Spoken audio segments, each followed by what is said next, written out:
ಬೆಳಗಾಂ ನೋಡಿ, ಮಂಗಳೂರು ನೋಡಿ, ಇವತ್ತು ಕಲ್ಯಾಣ ಕರ್ನಾಟಕ ಕಡೆನೂ ಕೂಡ ಏರ್ಪೋರ್ಟ್ಗಳು ಅಭಿವೃದ್ಧಿ ಆಗ್ತಾ ಇದೆ. ಮೈಸೂರಿನಲ್ಲಿ ನಮ್ಮ ತಾತನವರೇ ಕೊಟ್ಟಿರ್ತಕ್ಕಂಥ ಜಮೀನು, ಅವ್ರದ್ದೇ ಆದಂಥ ಏರ್ಪೋರ್ಟು. ಇವತ್ತುವರೆಗೂ ಅದು ರನ್ವೇ ಟಾರಿಂಗ್ ಮಾಡಿ ಒಂದು ಟರ್ಮಿನಲ್ ಮಾಡೋದು ಹೊರತು ಇನ್ನೇನು ಕೆಲಸಗಳು ಆಗಿಲ್ಲ. ಇದೇ ರೀತಿ ಅನೇಕ ಕೆಲಸಗಳು ಮೈಸೂರಲ್ಲಿ ಬರೀ ಘೋಷಣೆ ಆಗಿದೆ, ಯಾವುದೇ ರೀತಿಯ ಕೆಲಸಗಳಾಗಿಲ್ಲ. ಇದು ಅವರು ಮುಖ್ಯಮಂತ್ರಿ ಆಗಿರೋದು ಒಳ್ಳೆಯದು. ನಾವು ಯಾರೋ ಅಭಿನಂದನೆಗಳನ್ನು ಹೇಳೋದ್ರಲ್ಲಿ ಏನು ಸಮಸ್ಯೆ ಇಲ್ಲ. ಆದರೆ ಅಷ್ಟೊಂದು ಸಮಯ ಇದ್ದು ನಮ್ಮ ಮೈಸೂರಲ್ಲಿ ಹಿಂದೆ ಇದ್ದಿರ್ತಕ್ಕಂಥ ವ್ಯವಸ್ಥೆಗಿಂತ ಇವತ್ತು ಏನೋ ಉದ್ಧಾರ ಆಗಿದೆ ಅಂತ ಹೇಳುವಂಥದ್ದು ಅವರ ಮೂಲಕ ಏನೂ ಆಗಿದೆ.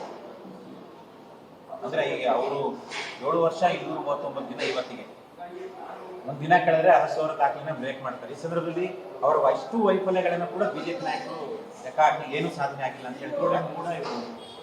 ಆದರೆ ಅವರು ಕಾಲದ ಹಗರಣಗಳಿದ್ದಾವೆ,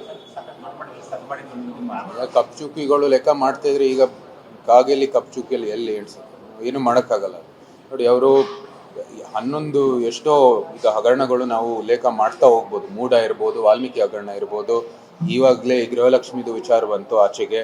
ನಂತರ ಕಾನೂನು ಮತ್ತು ಸುವ್ಯವಸ್ಥೆ ನಾವು ಕೂಡ ನಮ್ಮ ಅಧಿವೇಶನದಲ್ಲಿ ಎತ್ತಿದ್ದೀವಿ. ಮೈಸೂರು ಡ್ರಗ್ಸ್ ಕಾರ್ಖಾನೆ ಇರ್ಬೋದು, ನಮ್ಮ ಉದಯಗಿರಿ ಠಾಣೆ ಮೇಲೆ ಹಲ್ಲೆ ಮಾಡುವಂಥದ್ದು ಇರ್ಬೋದು, ಬೆಂಗಳೂರಿನಲ್ಲಿ 2 ಡ್ರಗ್ಸ್ ಘಟಕಗಳನ್ನು ಪತ್ತೆ ಮಾಡುವಂಥದ್ದು ಇರ್ಬೋದು, ನಮ್ಮ ಪೊಲೀಸ್ನವರೆಲ್ಲ ಮಹಾರಾಷ್ಟ್ರ ಪೊಲೀಸ್ ಬಂದು ಇಲ್ಲಿ ಅವ್ರನ್ನ ಪತ್ತೆ ಮಾಡಿರ್ತಕ್ಕಂಥದ್ದು ನಾಚಿಕೆ ಆಗಬೇಕು. ಕಾನೂನು ಇಲ್ಲಿ ಕರ್ನಾಟಕದಲ್ಲಿ ಏನು ಕೊರತೆ ಇದೆ, ಒಳ್ಳೆ ವ್ಯವಸ್ಥೆ ಇದೆ, ಒಳ್ಳೆ ಪೊಲೀಸ್ ಅಧಿಕಾರಿಗಳಿದ್ದಾರೆ, ಅವ್ರಿಗೆ ಸ್ವಾತಂತ್ರ್ಯ ಕೊಡಬೇಕು ಕೆಲಸ ಮಾಡೋದಕ್ಕೆ. ಇವತ್ತು ಅಧಿಕಾರಿಗಳು ಕೂಡ ಒಂದು ರೀತಿ ಇದರಲ್ಲಿ ಶಾಮೀಲಾಗಿದ್ದಾರೆ ಅಂತ ಒಂದು ಅಭಿಪ್ರಾಯ ಬಂದ್ಬಿಟ್ಟಿದೆ. ಅದಕ್ಕೆಂದರೆ ಬೇರೆ ರಾಜ್ಯದಿಂದ ಬಂದು ಇವತ್ತು ಅದನ್ನ ಇಲ್ಲಿ ಬಂದು ಡ್ರಗ್ಸ್ ಒಂದು ಘಟಕ ಪತ್ತೆ ಮಾಡಬೇಕಾದ್ರೆ ಇದೇ ರೀತಿಯ ಒಂದು ಅಭಿಪ್ರಾಯಗಳನ್ನು ಬಂದಿದೆ. ಕರ್ನಾಟಕ ಏನು ಒಂದು ಪ್ರಗತಿಪರ ರಾಜ್ಯ ಆಗಿ ಗುರುತಿಸಲಾಗಿದೆ, ಇವತ್ತು ಆ ಹೆಸರು ಇನ್ನೂ ನಮ್ಮ ಜೊತೆಗಿಲ್ಲ. ಇವತ್ತು ಎಲ್ಲ ಬರೀ ಒಂದು ಭ್ರಷ್ಟ ಆಡಳಿತ, ವ್ಯವಸ್ಥೆ ದುರ್ಬಳಕೆ, ದುರಾಡಳಿತ ಎಲ್ಲಕ್ಕೂ ಹೆಸರುವಾಸಿ ಆಗ್ತಾ ಇದೆ ನಮ್ಮ ಕರ್ನಾಟಕ. ಬೆಳಗಾಂ ನೋಡಿ, ಮಂಗಳೂರು ನೋಡಿ, ಇವತ್ತು ಕಲ್ಯಾಣ ಕರ್ನಾಟಕ ಕಡೆನೂ ಕೂಡ ಏರ್ಪೋರ್ಟ್ಗಳು ಅಭಿವೃದ್ಧಿ ಆಗ್ತಾ ಇದೆ. ಮೈಸೂರಿನಲ್ಲಿ ನಮ್ಮ ತಾತನವರೇ ಕೊಟ್ಟಿರ್ತಕ್ಕಂಥ ಜಮೀನು, ಅವ್ರದ್ದೇ ಆದಂಥ ಏರ್ಪೋರ್ಟು. ಇವತ್ತುವರೆಗೂ ಅದು ರನ್ವೇ ಟಾರಿಂಗ್ ಮಾಡಿ ಒಂದು ಟರ್ಮಿನಲ್ ಮಾಡೋದು ಹೊರತು ಇನ್ನೇನು ಕೆಲಸಗಳು ಆಗಿಲ್ಲ. ಇದೇ ರೀತಿ ಅನೇಕ ಕೆಲಸಗಳು ಮೈಸೂರಲ್ಲಿ ಬರೀ ಘೋಷಣೆ ಆಗಿದೆ, ಯಾವುದೇ ರೀತಿಯ ಕೆಲಸಗಳಾಗಿಲ್ಲ. ಇದು ಅವರು ಮುಖ್ಯಮಂತ್ರಿ ಆಗಿರೋದು ಒಳ್ಳೆಯದು. ನಾವು ಯಾರೋ ಅಭಿನಂದನೆಗಳನ್ನು ಹೇಳೋದ್ರಲ್ಲಿ ಏನು ಸಮಸ್ಯೆ ಇಲ್ಲ. ಆದರೆ ಅಷ್ಟೊಂದು ಸಮಯ ಇದ್ದು ನಮ್ಮ ಮೈಸೂರಲ್ಲಿ ಹಿಂದೆ ಇದ್ದಿರ್ತಕ್ಕಂಥ ವ್ಯವಸ್ಥೆಗಿಂತ ಇವತ್ತು ಏನೋ ಉದ್ಧಾರ ಆಗಿದೆ ಅಂತ ಹೇಳುವಂಥದ್ದು ಅವರ ಮೂಲಕ ಏನೂ ಆಗಿದೆ.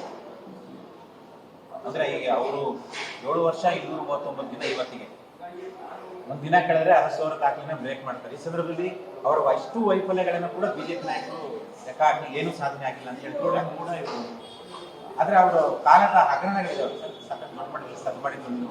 ಕಪ್ಚುಕಿಗಳು ಲೆಕ್ಕ ಮಾಡ್ತಾ ಇದ್ರೆ ಈಗ ಕಾಗೆಯಲ್ಲಿ ಕಪ್ಚುಕಿಯಲ್ಲಿ ಎಲ್ಲಿ ಹೇಳ್ಸೋದು, ಏನು ಮಾಡೋಕ್ಕಾಗಲ್ಲ. ನೋಡಿ, ಅವರು 11 ಎಷ್ಟೋ ಈಗ ಹಗರಣಗಳು ನಾವು ಉಲ್ಲೇಖ ಮಾಡ್ತಾ ಹೋಗ್ಬೋದು. ಮೂಡ ಇರ್ಬೋದು, ವಾಲ್ಮೀಕಿ ಹಗರಣ ಇರ್ಬೋದು, ಇವಾಗಲೇ ಗೃಹಲಕ್ಷ್ಮಿದು ವಿಚಾರ ಬಂತು ಆಚೆಗೆ.